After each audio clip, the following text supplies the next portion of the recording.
এই জায়গায় সাধারণ জনগণ আসে আলেমদের কথা শুনতে, নেতাদের কথা শোনার জন্য এখানে আসে না। জয় চিল্লা বলে ঠিক না? সুতরাং আলেমদেরকে কথা বলার সুযোগ করে দেন, এখানে এসে বসে যান। আমরা অনেকে অনেক কিছু বুঝি, অনেক কিছু করি, কোন নেতার চেহারা দেখার জন্য এখানে হাজারো মানুষ জমায়েত হয় না। আলেমদের জবান থেকে কথা শোনার জন্য হাজারো লাখো মানুষ জমায়েত হয়। চিল্লা বলেন ঠিক কিনা? সুতরাং কোরআনের ময়দানে কোরআনের কথা হবে, কোরআন সুন্নাহ ছাড়া অন্য কথা শোনার জন্য আমরা কেউ আসি না। অতএব কথা এগুলো শুনতে চাই না। ইসলাম থাকলে এই দেশে জনসম্মুখে মুসলমানদের কে দিবালোকে হিন্দুরা কখনো হত্যা করতে পারে না। চিল্লা বলে ঠিক কিনা? এদেশে মুসলমান থাকলে ওই সমস্ত ইস্কনদের, ওই সমস্ত কাফের বেঈমানদের বাংলার জমিনে কবর রচিত হতো। চিল্লা বলেন ঠিক কিনা?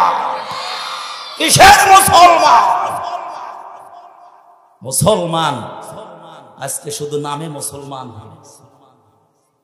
এই মুসলমানদের 5 পয়সা লাভ হবে না, কোনো লাভ হবে না।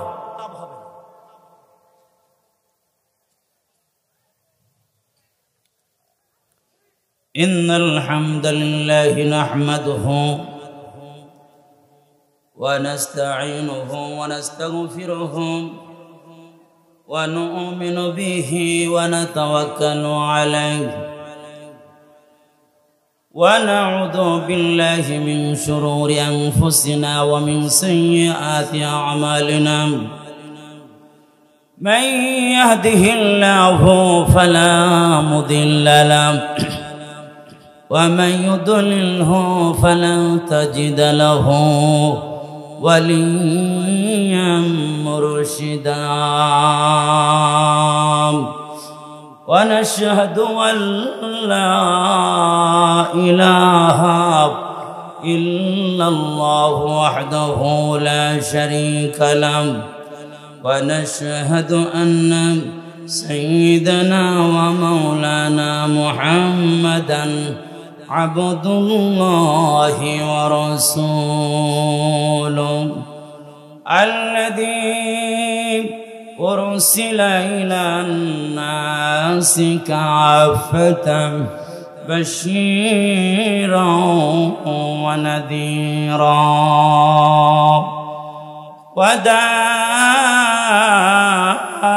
وداعيا إلى الله بإذنه وسراجا منيرا. أما بعد فقد قال الله سبحانه وتعالى في كلامه القديم. আমার সঙ্গে মাদ্রাসার ছাত্রর মতো সুললিত কণ্ঠে এই তোর কি হয়েছে, এই সমস্যা কি হয়েছে? তোর কথা বলো, কান ধরে খারাপ করবে।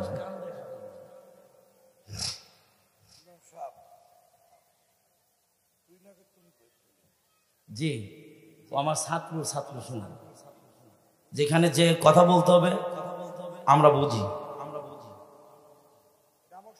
আউযু বিল্লাহি মিনাশ শাইতানির রাজীম।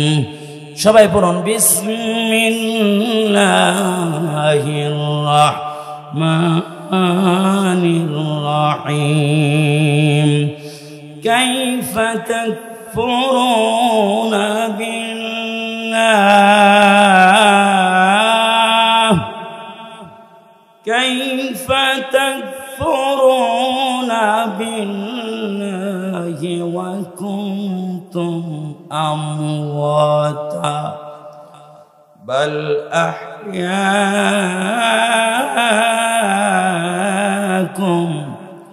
সুম্মা ইউমীতুকুম সুম্মা ইউহয়ীকুম সুম্মা إليه ترجعون صدق الله مولانا العظيم وصدق رسوله النبي الكريم ونحن على ذلك من الشاهدين والشاكرين والحمد لله رب العالمين محبতের সাথে জবান খুলে উচ্চ আওয়াজে সবাই দুরূদ শরীফ পড়ি আল্লাহুম্মা সাল্লি আলা মুহাম্মাদিন ওয়া আলা আলি মুহাম্মাদ কামা সাল্লাইতা আলা ইব্রাহিম ওয়া আলা আলি ইব্রাহিম ইন্নাকা হামিদুম মাজিদ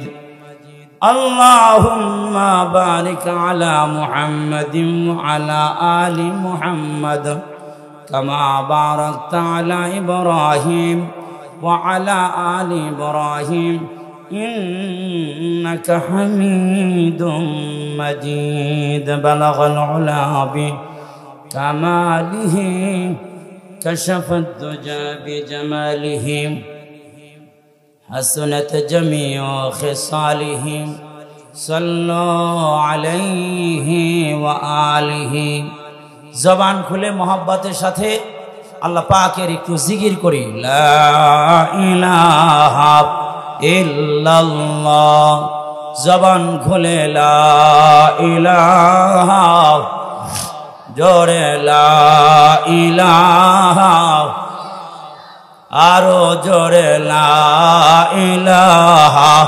ইল্লাল্লাহ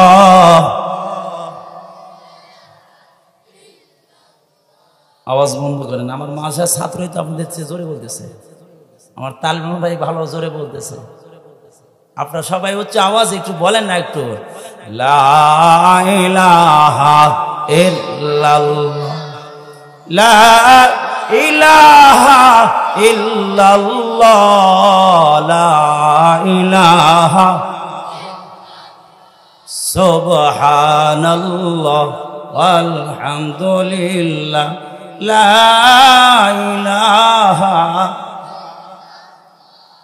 সুবহানাল্লাহ আলহামদুলিল্লাহ লা ইলাহা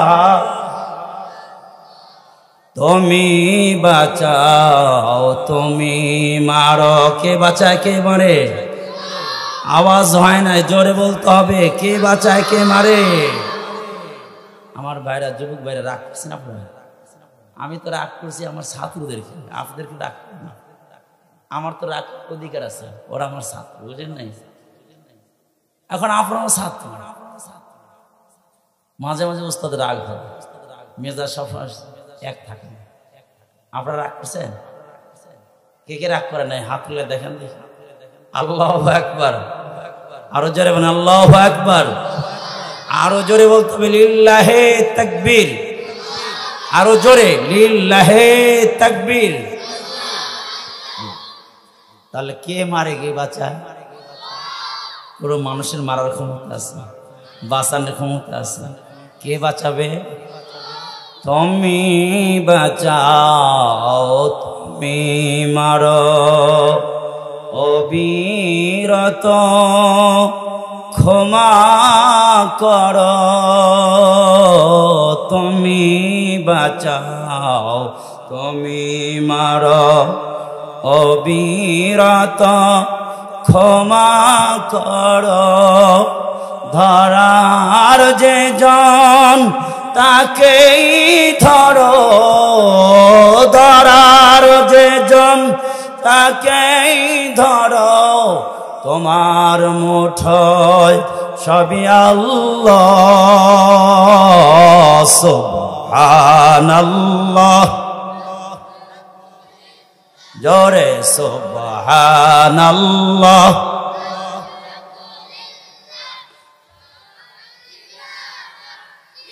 আলহামদুলিল্লাহ লতিফপুর নদীর পার যুব সমাজের উদ্যোগে তৃতীয় বার্ষিক বিশাল বড় ওয়াজ ও দোয়া মাহফিলের সম্মানিত সভাপতি জনাব আলহাজ মোহাম্মদ রিয়াজউদ্দিন বিশিষ্ট ব্যবসায়ী ও সমাজসেবক প্রধান অতিথি জনাব মোহাম্মদ মুজিবুর রহমান সাবেক মেয়র কালিয়াকৈর পৌরসভা বিএনপির জাতীয় নির্বাহী কমিটির সদস্য বিএনপি। আজকের মাহফিলের সম্মানিত উলামায়ে কিরাম, আমার কলিজার টুকরা যুবক ভাইরা, আমার সারে তাজ মুরব্বী বাবাজিরা, জেনহের ছোট কচি কাচারা, পর্দার আর অবস্থানরত মা ও বোনেরা, যে আল্লাহ পাক আজকের এই মাহফিলে আসা এবং বসার তৌফিক দান করলেন, এ পর্যন্ত হায়াতে বাঁচিয়ে রেখেছেন। অসংখ্য নিয়ামত আমরা ভোগ করছি মালিকের দেওয়া। যে মালিক আমাদেরকে এই বিশাল বড় নিয়ামত দান করলেন, সেই মালিকের দরবারে উচ্চ আওয়াজে মোহাব্বত আর ভক্তি আর শ্রদ্ধা নিয়ে উচ্চ আওয়াজে বলি আলহামদুলিল্লাহ। আর একটু জোরে বলি আলহামদুলিল্লাহ। আজকের এই মাহফিলে আসতে পেরে আপনারা খুশি না বেজার? আরো জোরে বলতে হবে, খুশি না বেজার? আজকের এই মাহফিল আমাদের জন্য নিঃসন্দেহে আল্লাহ পাকের দেওয়া একটা বহুত বড় নিয়ামত। আমার ভাইরা, মানুষ সব সময় শান্তিপ্রিয়, শান্তি চায়, কিন্তু যেই রাস্তায় হাঁটলে, যেই রাস্তা গ্রহণ করলে শান্তি পাওয়া যাবে, যদি সেই রাস্তা অবলম্বন না করা হয় তাহলে কি শান্তি পাওয়া যাবে? শান্তি পাওয়া যাবে না। শান্তি পাওয়ার একমাত্র গাইড বুক হচ্ছে আল্লাহ পাকের কালাম, কোরআন এবং সুন্নাহ অনুযায়ী মানুষের জীবন যদি পরিচালনা করে, আমরা যদি ইসলাম বুঝে মানি, তাহলে আমাদের জীবনের শান্তি আসবে। আর যদি ইসলামকে বুঝলাম না, গতানুগতিক ভাবে চলতে থাকলাম, সমাজ যেভাবে চলে সেভাবে আমি চললাম, আমি ওই ইহুদি খ্রিস্টান আর বিধর্মীদের সংস্কৃতিতে ভেসে গেলাম, তাহলে শান্তি কখনো আসবে?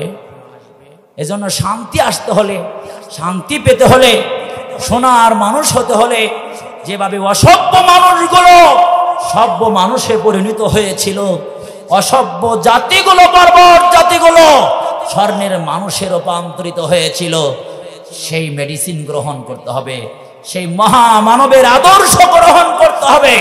সেই মহামানবের আদর্শ গ্রহণ করা ছাড়া মহামানব হওয়া সম্ভব? আমার ভাইরা, কুরআনুল কারীম থেকে আপনাদের সামনে একটা আয়াত তেলাওয়াত করেছি। সেই আয়াতকে সামনে রেখে কিছু কথা বলার চেষ্টা করব। আমা তৌফিকি ইল্লা বিল্লাহ।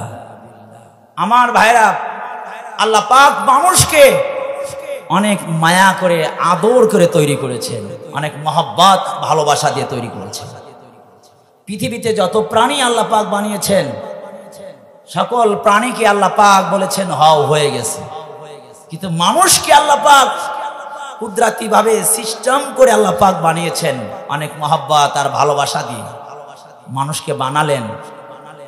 আল্লাহ পাক মানুষকে বানিয়ে শ্রেষ্ঠত্বের মুকুট আল্লাহ পাক মানুষের মাথায় পরিয়ে দিলেন। মানুষ হচ্ছে সবচাইতে শ্রেষ্ঠ। যত এই পৃথিবীতে যত প্রাণী আছে, সবচেয়ে শ্রেষ্ঠ কে? জোরে বলেন কে? আরো জোরে বলেন কে? মানুষ হচ্ছে শ্রেষ্ঠ। এই শ্রেষ্ঠ মানুষ, তার শ্রেষ্ঠত্ব কিভাবে ঠিক থাকবে, এর জন্য আল্লাহ পাক একটা গাইড বুক দিয়েছেন। আল্লাহ পাক মানুষকে বলেছেন, বান্দা আমি তোমাকে বানিয়েছি। আল্লাহ পাক কি বলেন? আমি তোমাকে বানিয়েছি, তুমি কিভাবে আমার সাথে নাফরমানি করো, কেমনে কুফরি করো। আমি তোমাদেরকে সবসময় 24 ঘন্টা তোমাদের অসংখ্য নিয়ামত দেই। বলেন দেখি, এখানে যতগুলো মানুষ আছেন, যদি এক মুহূর্তের জন্য অক্সিজেন বন্ধ হয়ে যায়, তাহলে মানুষ কি বাঁচা সম্ভব? সরে বলেন। আমার ভাইয়েরা, আল্লাহ রাব্বুল আলামিন যদি এক মুহূর্তের জন্য অক্সিজেন বন্ধ করে দেয়, তাহলে পৃথিবীর মানুষ এক মুহূর্ত বাঁচা সম্ভব হবে না। এই পৃথিবীতে সবচেয়ে যত দামি দামি নিয়ামত পৃথিবীতে আল্লাহ পাক দিয়েছেন, সবগুলোকে সহজ করে দিয়েছেন। আল্লাহ পাক ফ্রি করে দিয়েছেন, পানি ফ্রি করে দিয়েছেন, অক্সিজেন ফ্রি করে দিয়েছেন, বাতাস ফ্রি করে দিয়েছেন, আলো ফ্রি করে দিয়েছেন। এই পৃথিবীতে যা কিছু দরকার আল্লাহ রাব্বুল আলামিন বান্দার জন্য ফ্রি করে দিয়েছেন। আল্লাহ রাব্বুল আলামিন 24 ঘন্টা সবকিছু সরবরাহ করতেছেন। আল্লাহ তাআলা বলেন, বান্দারে আমি তাদেরকে এত আদর করি, এত মায়া করি রে বান্দা, এত ভালোবাসি, তোদের জন্য আমি আসমান বানাইলাম, তোদের জন্য আমি জমিন বানাইলাম, তোদের জন্য সব কিছু ফিট করলাম রে বান্দা।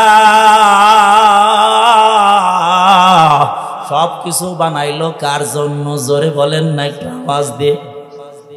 কার জন্য? মানুষের জন্য। আল্লাহ তাআলা কুরআনুল হাকিমের মধ্যে জানায় দেন, হুয়াল্লাযী খালাকা লাকুম মা ফিল আরদি জামিআ।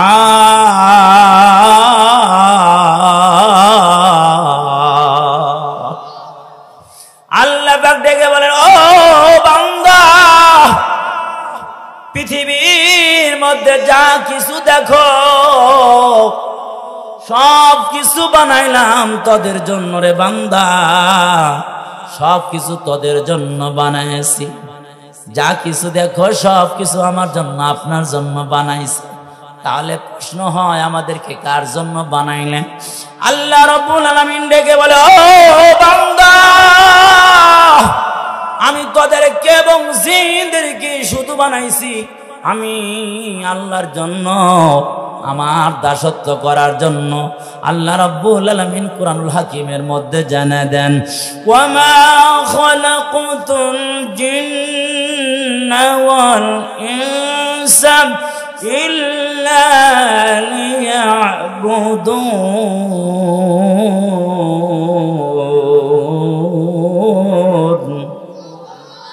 আপনি আল্লাহু আকবার বাড়ি গিয়ে বলবেন।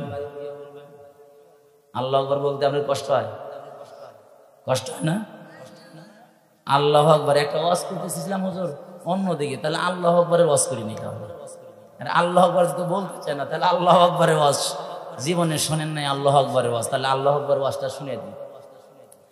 আমার ভাইরা, এই পৃথিবীতে আসার আগে মানুষকে আল্লাহর পরিচয় তুলে ধরেছে।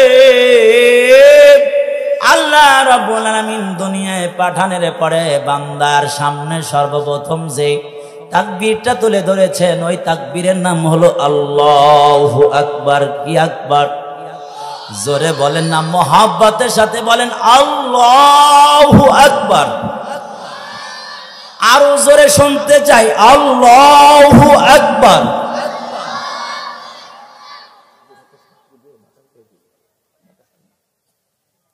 তাহলে আল্লাহু আকবারের এই পৃথিবীতে আসার পরে মুসলমানদের কানের মধ্যে যেই আওয়াজটা তুলে ধরা হয়, ওই আওয়াজের নাম কি? মিয়া মগামার্কা আওয়াজ কিন্তু এই কালিয়া করে লোক দেয় না। কিছু মুরব্বী আছে চিন্তা করতেছে, দেখি কতক্ষণ শুনি, না হইলে উড়ে রওনা করুন। এরকম নিয়ত আছে কারো? নিয়ত নাই? তাহলে একটু তাকবীর দিতে হবে। কিসের তাকবীর? আল্লাহু আকবারের তাকবীর। আমরা যখন দুনিয়া আসলাম কিসের তাকবীর শুনলাম? আল্লাহু আকবার কানে আমাদেরকে শোনানো হয়েছে, কিন্তু এখন তো এটা শোনায় না। শোনায়? হসপিটালের মধ্যে হয়ে গেছে, কোথায় দিয়ে সময় চলে গেছে খবর নাই। চাকুর সাথে সম্পর্ক হয়ে গেছে, চাকু দেখে আইসে কয় ডাকাতি করতে হইবে। আমার ভাইরা, ডান কানে আযান শুনিতে হবে, বাম কানে জোরে বলেন ইকামত। আমার সাথে কথা বলবেন। আমি কিন্তু একবার দুর্বল, আজকে ওনাদের সাথে একটু আসলে এই ধরনের আচরণ আমি কখনো করি না। আজকে ওনাদের সাথে একটু ভিন্ন ধরনের আচরণ হয়ে গেছে। আমি আসলে লম্বা সফর করতেছি, কয়দিন যাব আসছি এখানে, শরীরও ভালো না, কণ্ঠর অবস্থা বুঝতেছেন, এইভাবে ঠেলে গুতি চলতেছি, বুঝলেন? চলবে ইনশাল্লাহ, আপনারা ভয় পাবেন না। আমার ভাইরা, সর্বপ্রথম যে আওয়াজটা আমাদের কানে আসছে সেই আওয়াজটা কি জোরে বলবেন? যদি কেউ মুনাফিক না থাকে, যদি কেউ মুনাফিক না থাকে আল্লাহর নাম শুনতে আর বলতে ভালো না লাগে এরকম জাতের লোক যদি না হয়, তাহলে উচ্চ আওয়াজে অবশ্যই বলবে, সর্বপ্রথম যেই ধ্বনিটা আমার কানে বেজে উঠেছিল সেই ধ্বনিটার নাম কি? আল্লাহু আকবারের আওয়াজ শুনেছিলেন। আল্লাহু আকবার বলো, জোরে বলেন আমার সাথে, আল্লাহু আকবার বলো, আল্লাহু আকবার, আল্লাহু আকবার বলো, জোরে আল্লাহু আকবার বলো, আল্লাহু আকবার বলো। অমধুর নামটি নিলে এই হৃদয় হাসে। এই মুমিন তো আল্লাহর নাম নিলে হৃদয়টা ভালো লাগে, প্রশান্তি লাভ করবে, এটাই তো হচ্ছে মুমিনের আলামত। জোরে চিল্লা বলেন ঠিক কিনা? অমধুর নামটি নিলে এই হৃদয় হাসে, অমধুর নামে সুখ নেমে আসে। মধুর নামটি শুনলে দিলের মধ্যে ভালো লাগে কার? জোরে বলেন মুমিনের। আর মুনাফিকের জ্বলন শুরু হয়। আমরা দেখেছি মাহফিল করেন, মাহফিলের পারমিশন নাই। মাহফিল পারমিশন যদিও দেয়, তাকবীর দিবেন না হুজুর, তাকবীর দিবেন না।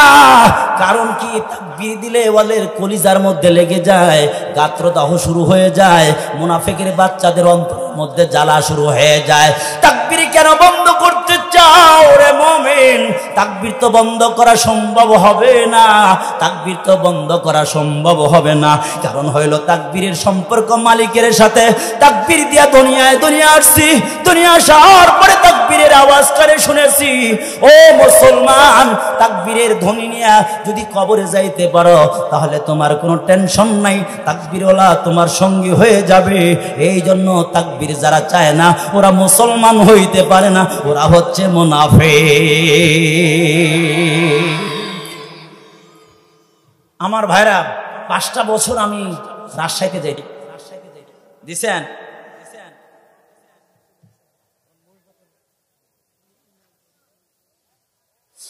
আমরা যারা স্টেজে আছি বা বাহিরে আছি, যে যেখানে আছি, একটু মনোযোগ দেন, মনোযোগ দেন ভাই। দিলের সাথে বয়ানের সম্পর্ক দিলের সাথে। ইচ্ছা করলে বয়ান করা যায় না, ইচ্ছা করলে বয়ান আসে না, ইচ্ছা করলে সবকিছু হয় না, সবকিছু ডোর কার হাতে।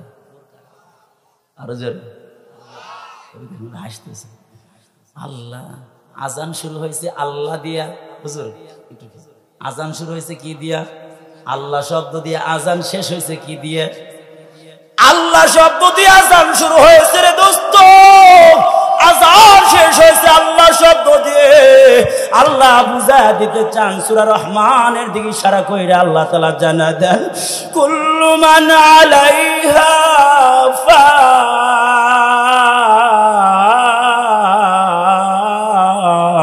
ওয়া ইয়াবকা ওয়াজহু রাব্বিকা যুল জালালি ওয়াল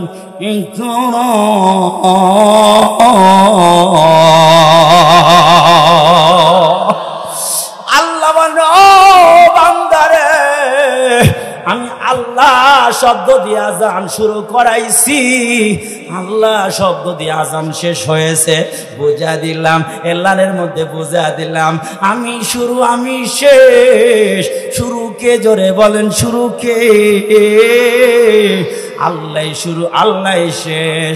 আল্লাহ আছেন, আল্লাহ আছেন, আল্লাহ ছিলেন, আল্লাহ থাকবেন। ও বন্ধু, আল্লাহ তাআলা সূরা রহমানের মধ্যে জানা দেন, কুল্লু মান আলাইহা ফান।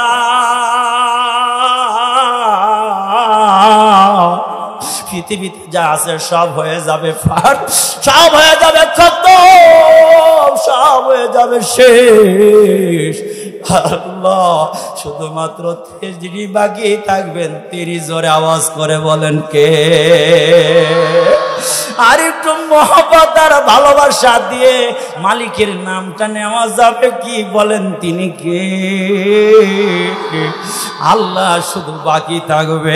আল্লাহ বুঝে দেন, আজানের মধ্যে আল্লাহর সত্তাগত নামের পরিচয় তুলে ধরেছেন। আমি হইলাম আল্লাহ, আমি হইলাম বড়, আমি হইলাম মালিক, আমি হইলাম সব, আমি হইলাম বড়, এমন বড় রে আল্লাহর সমকক্ষ কেউ নাই, আল্লাহর সমপর্যায়ের কেউ নাই। আল্লাহর বড় তো দূরের কথা, আল্লাহর সমকক্ষ কেউ নাই রে দোস্ত। আল্লাহ বুঝা দেন। ও বান্দা শুনে রাখো, সাবধান সাবধান। আজানের মধ্যে আল্লাহ সত্তাগত নামটা তুলে ধরা হয়েছে, আল্লাহু আকবার। খেয়াল করে দেখেন ও দোস্ত, আজান শব্দ কুরআনুল কারীমের মধ্যে ব্যবহার করা হয়েছে 5 বার। কয়বার? আপনারা যদি সবাই আওয়াজ না দেন তাহলে আমি কিন্তু অল্প টাইমে ছেড়ে দেব। কারণ আমার পরে আমার এক বন্ধু আছেন, তিনি কিন্তু অল্প টাইমের মধ্যে এসে যাবেন, মুফতি শহীদুল ইসলাম মাদানী সাহেব। আমার ভাইরা বলতেছিলাম, আজান শব্দটা কুরআনুল কারীমে কয়বার ব্যবহার হয়েছে? আমার দিকে তাকা, হাতে দিয়ে তাকা, বলেন কয়বার? কোন কোন পাড়ায় কোন কোন সূরা, ওটা বলার টাইম নাই, ওটা আর বললাম না, ওই আয়াত বলার টাইম নাই। তাহলে বুঝে নেন কুরআনুল কারীমের মধ্যে, পুরা কুরআনের মধ্যে আজান শব্দটা ব্যবহার হয়েছে কয়বার? 5 বার। কেন 5 বার ব্যবহার হয়েছে? আল্লাহ বুঝে দেন, এলান হইল 5 বার। নামাজ পড়বি কয়বার? এই নামাজ পড়বেন কয়বার? এখন যারা বলে 5 বার কেন নামাজ পড়বো, জীবনে একবার পড়লেই তো হয়, বলেন ওরা ভালো নাকি ভণ্ড? জোরে বলেন, ভালো না ভণ্ড? আল্লাহ বলেন, ওয়াবুদু রাব্বাকা হাত্তা ইয়াতিয়াকাল ইয়াকিন।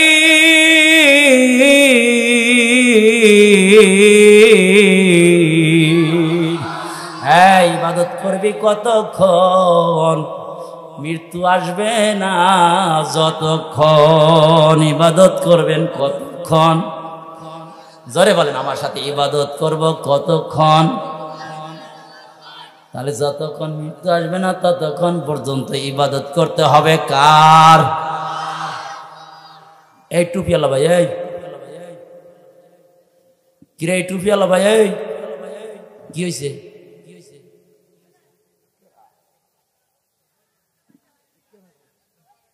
ও ঠিক আছে, 1 নম্বর। খেয়াল করেন মিয়া, 1 আঙ্গুল উঠেলে 1, বোঝেন নাই? 2 আঙ্গুল উঠেলে মানে 2টা, বোঝেন নাই? একটার লগে 2টা, বুঝতে পারছেন? আল্লাহু আকবার বলেন। ওয়াজ কেবল শুরু করবো, বুঝেন নাই? পজিশন ঠিকঠাক করতেছি, ভয় পাইতেছেন? এই যে বাবাজি, আমি এখানে যতবার ওয়াজ করছি ওনারে পাইছি, এনারে পাইছি, ওনারে আজকে ছাড়তেছি, শেষ পর্যন্ত থাকবো তো, আমি উঠতে দেবো না তো। হ্যাঁ, উনি উঠে কেমনে দেখতেছি আমি। আমার মনে হয় কমিটির লোক সবাই আসে নাই, ওই যে বলছি কমিটির লোকজন একজন না যেতে পারে। এই যারা যুবকরা মাহফিল দিছ তাদেরকে বলবো, যদি কাজ না থাকে তাহলে মাহফিল এসে বসে যাও। কমিটির যারা আছে এদেরকে ধরে নিয়ে এসো, পরে সাইজ করবে ইনশাআল্লাহ। কেউ নাই? আচ্ছা আইব না। কি বলতেছিলাম ভাই? আজান ব্যবহার হয়েছে কয়বার? 5 বার।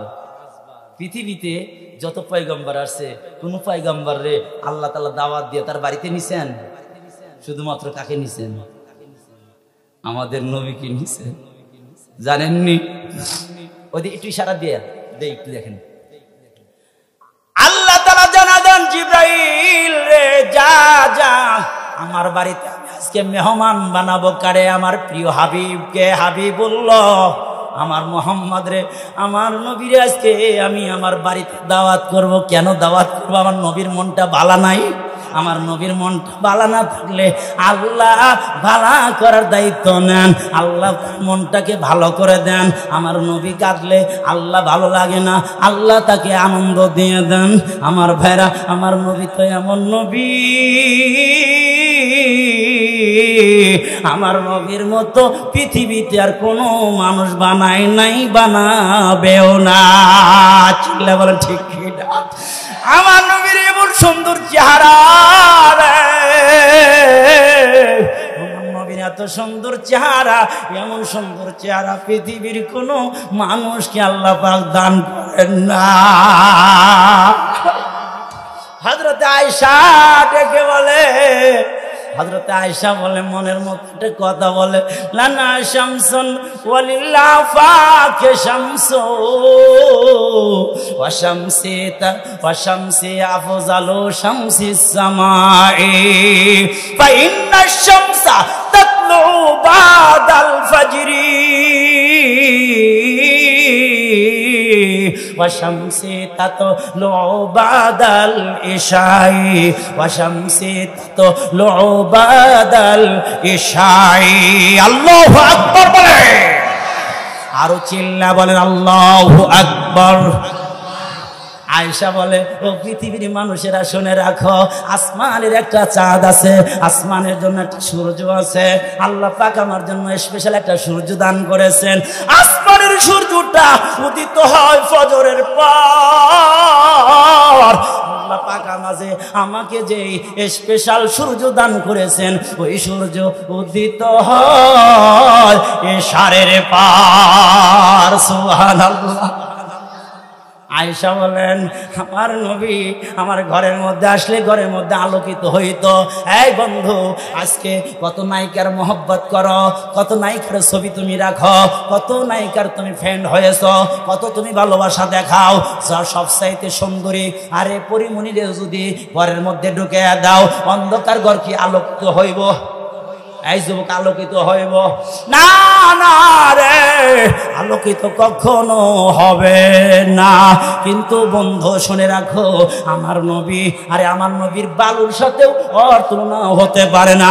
আমার নবী এমন মায়ার নবী রে, এমন সুন্দর নবী। আয়েশা বলেন, আমার হাত থেকে একটা সুই পড়ে গেল। আমি তখন কি করলাম, ল্যাম্প নাই, কুপি নাই, বাতি নাই, তেল নাই, আমি বাতি জ্বালাইতে পারলাম না। তখন আমি কি করলাম, আমার রাসূল আসার অপেক্ষা করলাম। আমার নবী যখন ঘরের মধ্যে এসে গেল, আমি আমার নবীজির চেহারার আলোতে আমি সুই খুঁজে বের করতে পারলাম। নবী যে কত সুন্দর ছিল, এটা দিয়ে সারা রাত ওয়াজ করে শেষ হবে না। তার 1 মিনিটে একটা কথা বলে দেই। এটা হযরত আনাস রাদিয়াল্লাহু বলেন, খাদামতুন নবী সাল্লাল্লাহু আলাইহি ওয়াসাল্লাম 10 সানাত। আমি রাসূলের খেদমত করেছি 10 বছর। কয় বছর? জোরে বলেন, কত বছর? 10 বছর খেদমত করেছে হযরত আনাস রাদিয়াল্লাহু বলেন, আল্লাহ রাসূল কোনদিন বলেন নাই লিমা সনাতা ওয়ালাম লাম তাসনা, কেন এই কাজ করছো, কেন তুমি করো নাই, এই কথা রাসূল জীবনে বলেন নাই। সুবহানাল্লাহ। কেমন নেতা ছিলেন! 10 বছর একজন খেদমত করছে, একদিনও বলেন নাই তুমি এই কাজটা কেন করলা, এই কাজটা কেন করো না।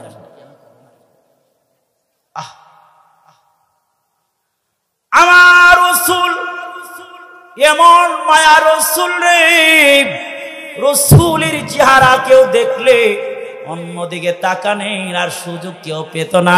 আমার রাসূলের দিকে তাকাইলে শুধু তাকায় থাকতেই মনে চায়। আল্লাহু আকবার। হযরত আনাস বের হইয়া পাহাড়ের পাদদেশে দেখে রাসূল যেন কি যেন খুঁড়তেছেন। ইয়াখুযুল আহজার, আল্লাহর নবী, বিশ্ব নবী রাহমাতাল লিল আলামিন পাথরগুলো আস্তে আস্তে তালাশ করতেছে, পাথর উঠাইতেছে বন্ধু। পাথর যখন উঠাইতেছে দোস্ত গো, পাথর উঠাইলো। হযরত আনাস ডেকে বলে, ইয়া রাসূলুল্লাহ লিমা তাখুযুল আহজার, পাথর কেন আপনি সংগ্রহ করতেছেন, কারণ কি? আমার ভাইরা, পাথর যখন সংগ্রহ করতেছেন, এমনই সময় আনাস যখন জিজ্ঞেস করলেন, লিমা তাখুযুল আহজার ইয়া রাসূল, কেন আপনি পাথর সংগ্রহ করতেছেন ইয়া রাসূলুল্লাহ?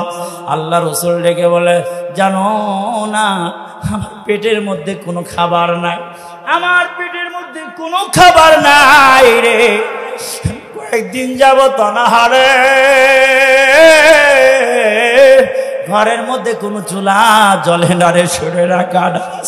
এই জন্য আমি মরুভূমির পাথরগুলো আমি তালাশ করে করে পেটের মধ্যে যখন বেঁধে ফেলি, তখন আমার কাছে একটু আনন্দ, আমার কাছে একটু প্রশমিত হয়, ভালো লাগে রে আনাস। এই কথা শোনার পরে আনাস সঙ্গে সঙ্গে পাথর খোঁটা আরম্ভ করছে, পাথর খোঁটা আরম্ভ করছে। আনাস পাথর সংগ্রহ করে নিজের পেটের মধ্যে পাথর বেঁধে রসুলের সুন্নাত জারি করেছেন নিজের মধ্যে। রসুল পেটে পাথর বেঁধেছে, বারবার আনাস তিনি নিজেও পেটের মধ্যে পাথর বেঁধেছে। পাথর বেঁধে আমার ভাইরা আনাস তার ঘরের মধ্যে চলে জাহাবাইলা তার বাড়িতে চলে গেছে। বাড়িতে চলে যাওয়ার পরে হযরত আনাসের মা ডেকে বলে, আনাস রে বলো দেখি তোমার চেহারাটা তো কেন মলিন দেখা যায়? পৃথিবীর কেউ যদি কারো অবস্থা, সন্তানের অবস্থা কেউ না বুঝতে পারে, একজন যুবকের অবস্থা কেউ যদি না টের পায়, না বুঝতে পারে, কিন্তু বুঝতে পারেন যিনি, তিনি কে? মা বুঝতে পারে, মা বুঝতে পারে রে। যখন কেউ ঘরের মধ্যে ঢোকে সন্তান তাকায় বাবার হাতের মধ্যে কি, বিবি তাকা হয় স্বামীর হাতের মধ্যে কি। আরে জানার জন্য বলেছিল সেগুলো নিয়ে আসছে কিনা এগুলো তালাশ করে করে দেখে, কিন্তু মা তাকায় না, মা তাকায় চেহারার দিকে। জোরে বলা যাবে ঠিক কিনা? মা তাকায় কোথায়? জোরে বলেন, আরো জোরে বলেন। চেহারার দিকে। মা চেহারার দিকে তাকাইয়া বলে, ও সাধুডি তুমি কি কিছু খাও নাই? কখন তুমি রওনা দিয়েছো? কখন তুমি খাবার খেয়েছো বাবা? কখন তুমি খাবার খেয়েছো? এই পৃথিবীর কেউ না বুঝলে মা বোঝে, কারণ হইল মায়ের আত্মার সাথে সন্তানের আত্মার একটা কানেকশন আছে। এই জন্য বিদেশের বাড়িতে যদি সন্তান যদি অ্যাক্সিডেন্ট হয়ে যায়, মা তখন ছুটাছুটি করে, দৌড়াদৌড়ি করে। মা বলে আমার ভালো লাগতেছে না, মা বলে তখন আমার ভালো লাগতেছে না, আমার ভালো লাগতেছে না, এই কথা বলতে থাকে। আমার ভাইরা ফোন দিয়ে খবর জানতে পারে ওর সন্তান বিদেশের বাড়িতে অ্যাক্সিডেন্ট করেছে। যিনি জানা দেন তিনি জোরে বলেন কি?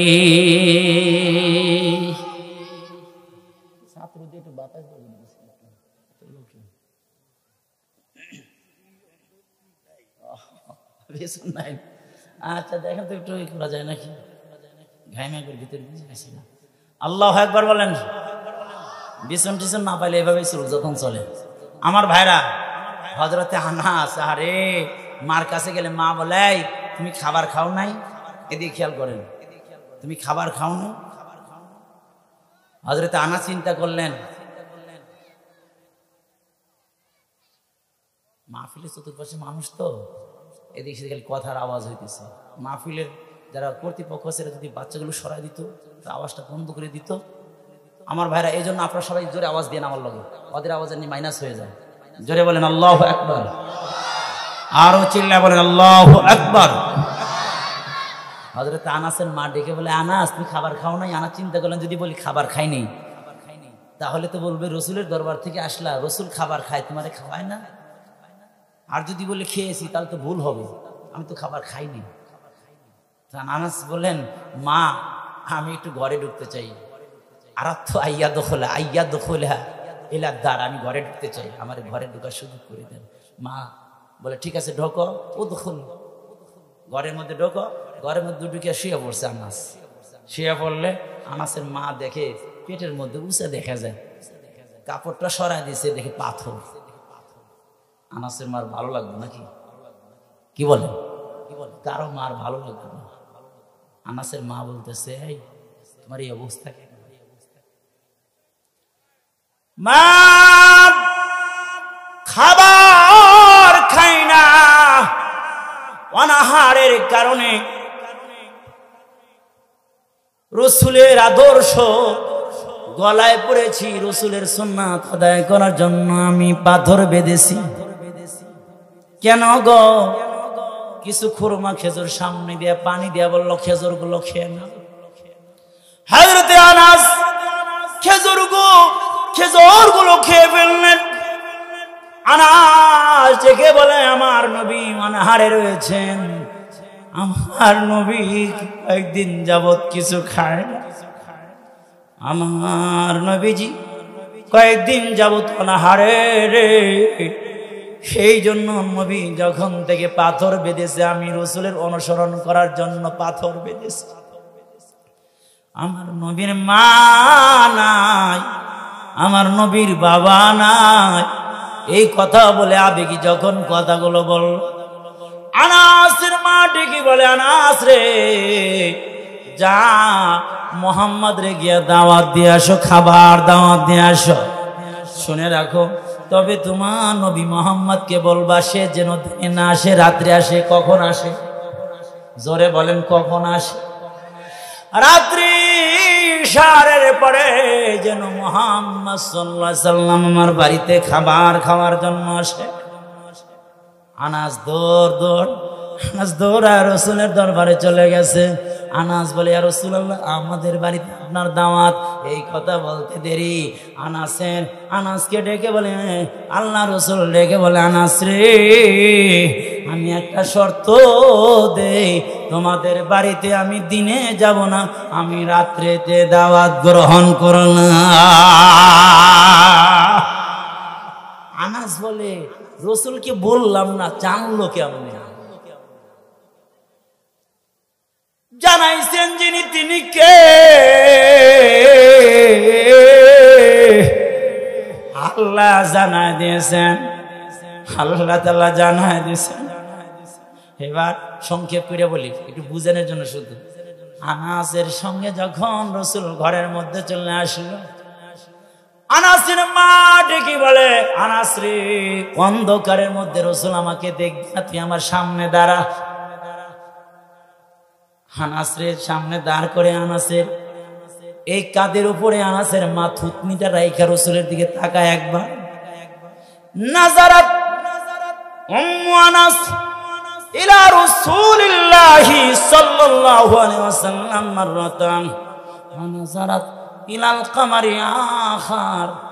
একবার রসুলের চেহারার দিকে তাকায়, আবার চাঁদের দিকে তাকায় রে। রসুলের নুরানি চেহারার দিকে তাকায়, আবার চাঁদের দিকে তাকায়।